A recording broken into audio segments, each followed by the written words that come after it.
Social मीडियावर जे काही धमकीवजा काही कमेंट आहेत हां, हां. त्या संदर्भात मला साहेबांशी थोडी चर्चा करायची आहे आणि इतरही काही विषय बोलायचे आहेत थोडे.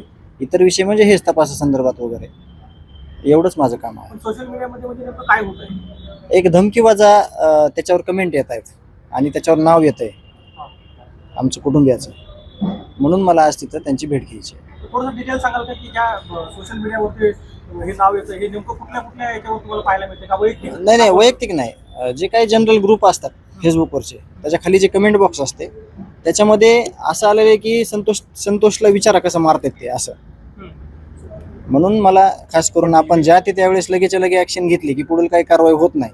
जे अगोदर झालंय ते पुढं नाही व्हावं ह्याच्यासाठी आम्ही जास्त लवकर म्हणजे भेटण्याचा त्यांना प्रयत्न आहे आमचा. आज आम्ही त्यांना भेटणार आहोत. याच्या आधी कसा काही प्रकार झाला होता की आत्ताच झाली? मी फेसबुकवर वगैरे काही जास्त बघितलं नव्हतं कारण काही ज्या न्यायासाठी आम्ही म्हणजे न्याय मागतोय सगळ्यांना त्यासाठी खूप दुसरे कामं आहेत. सोशल मीडियावर हे बघितलं तर आपण ज्या कामात आहेत न्यायाच्या भूमिकेत ते कुठेतरी डिस्टर्ब होऊ नये.